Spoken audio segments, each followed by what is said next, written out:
नमस्कार। कहानी का शीर्षक है घड़ा। और निश्चित ही आप इसके संदर्भ से जुड़ेंगे।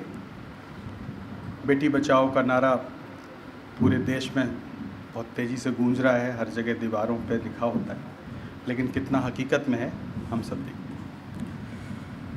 हैं। घड़ा कहानी। विशाल उठकर बिस्तर पर बैठ गए। उनके माथे पर पसीने की बूंदें चमक रही थीं। वह तेज़ी से बेडरूम से निकलकर ड्राइंग रूम में आ गए। शीतल फ़ोन पर बात करने में व्यस्त थी।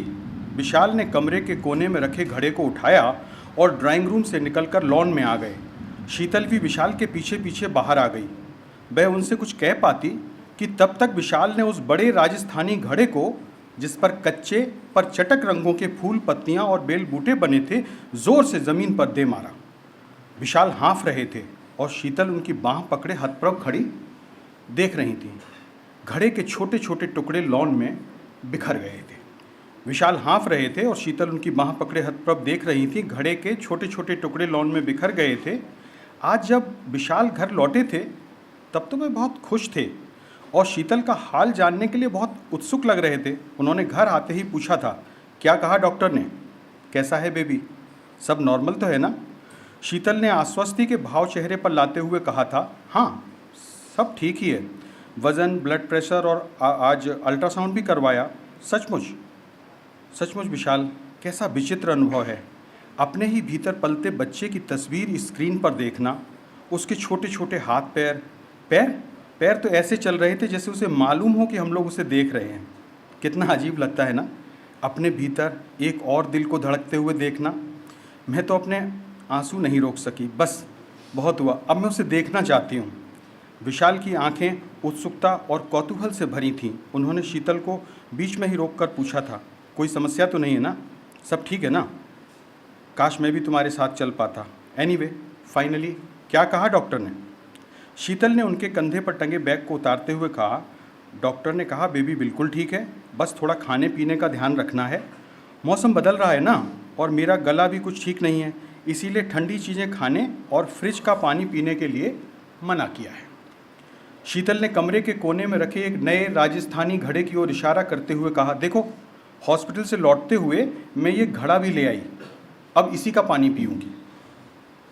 विशाल की दृष्टि घड़े पर पड़ते ही उन्हें ऐसा लगा जैसे उनकी आंखों में कुछ चुभ रहा हो। कमरे के कोने में रखे मिट्टी के घड़े पर कच्चे पर चटक रंगों से फूल पत्तियां बनी थीं। शीतल ने विशाल की आंखों की ओर देखते हुए पूछा, सुंदर है ना? उन्हें कोई जवाब नहीं दिया, सिर्फ शीतल की ओर देखा।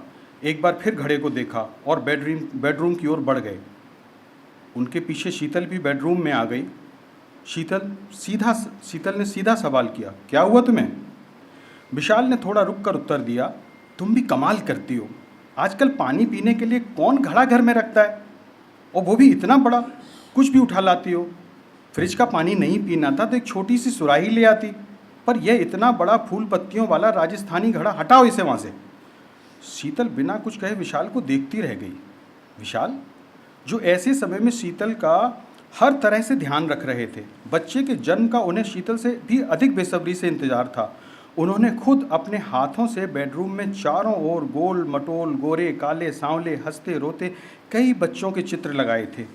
पर आज अचानक एक घड़े को लेकर उनका इस तरह गुस्सा होना, शीतल को कुछ समझ नहीं आ रहा था। वह बेडरूम से बाहर आ गई। विशाल कपड़े बदलकर बेडरूम में ही लेट गए।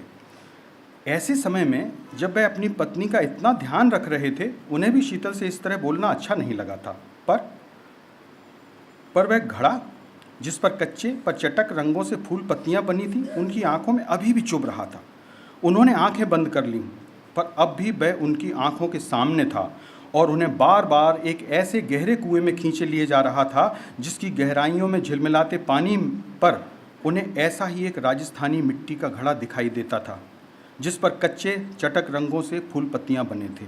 वह उस गहरे कुएं के गंदले पानी की सतह पर ऐसे हिलते डुलते हुए तैरता जैसे खुद को डूबने से बचाना चाहता हो, पर धीरे धीरे उसमें पानी भरने लगता और उस घड़े से हाँफती, छटपटाती, बुलबुले बनाती हवा बाहर निकलती।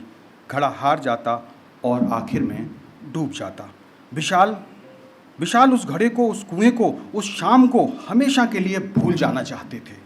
विशाल उस घड़े को, उस कुएं को, उस शाम को हमेशा के लिए भूल जाना चाहते थे, जिस शाम वह राजस्थान में अपने गांव ढांडेसा में अपनी हवेली के बरामदे में बड़ी बेचैनी से टहल रहे थे। हवेली के भीतर के एक कमरे से किसी औरत के रोने चीखने की आवाज़ आ रही थी। यह विशाल की भाभी की आवाज़ थी। वह गर्भवती थीं और गर्भ 9 महीने से भी ऊपर का हो चुका था। आज दोपहर से ही उन्हें दर्द उठ रहा था। हवेली के भीतर के कमरे में डॉक्टर उनकी जांच कर रही थी। डॉक्टर ने कमरे से बाहर निकलते ही कहा, इन्हें अस्पताल ले जाना होगा। वैसे तो सब ठीक है, पर घर में प्रसव होने पर थोड़ी मुश्किल हो सकती है। पर विशाल के बड़े भाई साहब ने भाभी को अस्पताल ले जाने से मना कर दिया था।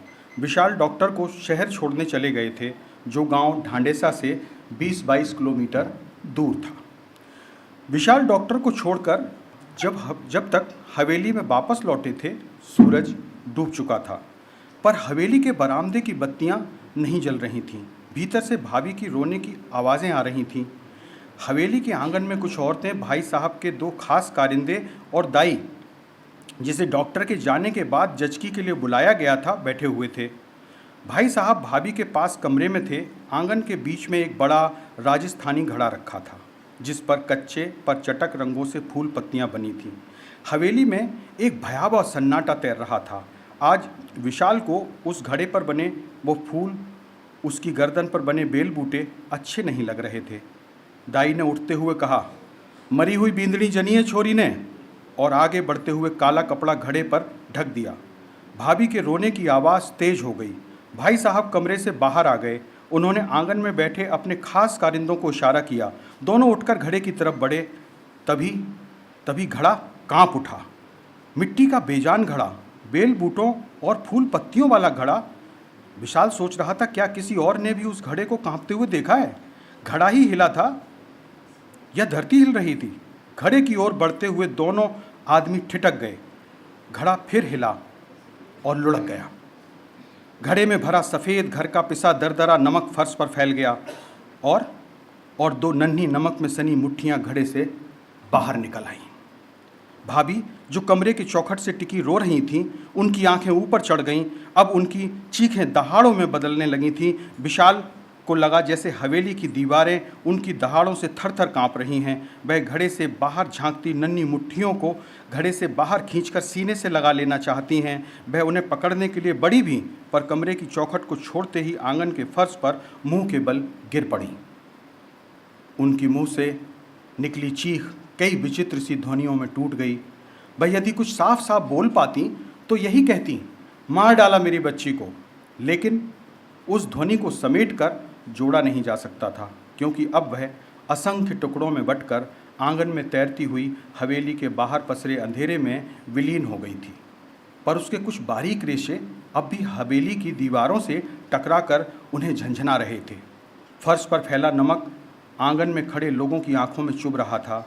सब अंधे गूंगे बहरे बने खड़े देख रहे थे।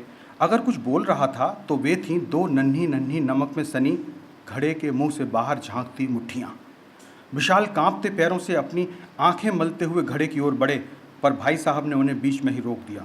भाई साहब के दोनों खास कारिंदों ने मुट्ठियों को पकड़कर वापस घड़े में ठेल दिया और मुंह पर काला कपड़ा बांध दिया। औरतें भाभी को उठाकर कमरे में ले गईं।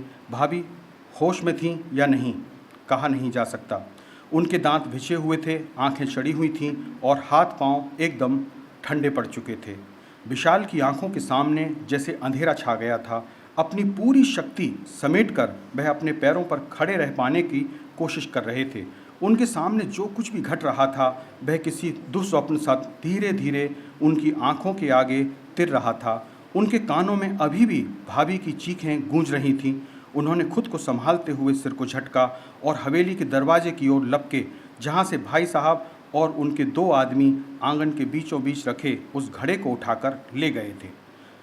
वह जब तक हवेली के बाहर पहुँचे, भाई साहब की जीप काला धुआं पीछे छोड़ती हुई हवेली से बहुत दूर निकल चुकी थी। वह पागलों की तरह गिरते पड़ते काले धुएं के पीछे भाग रहे थे, पर धुआं उन्हें पीछे छोड़कर फर्राटे से गांव के बाहर बने उस मनहूस कुएं पर जा पहुंचा था, जिसके चारों ओर गहरा सन्नाटा था। कुएं की मुड़ेर पर एक दिया रोशनी देने की नाकाम सी कोशिश कर रहा था। भाई साहब की जीप जिस फर्राटे से कुएं तक पहुंची थी, उसी फर्राटे से वापस हवेली की ओर लौट गई थी। विशाल कुएं की मुड़ेर पर हाथ रखे हाँफ रहे थे।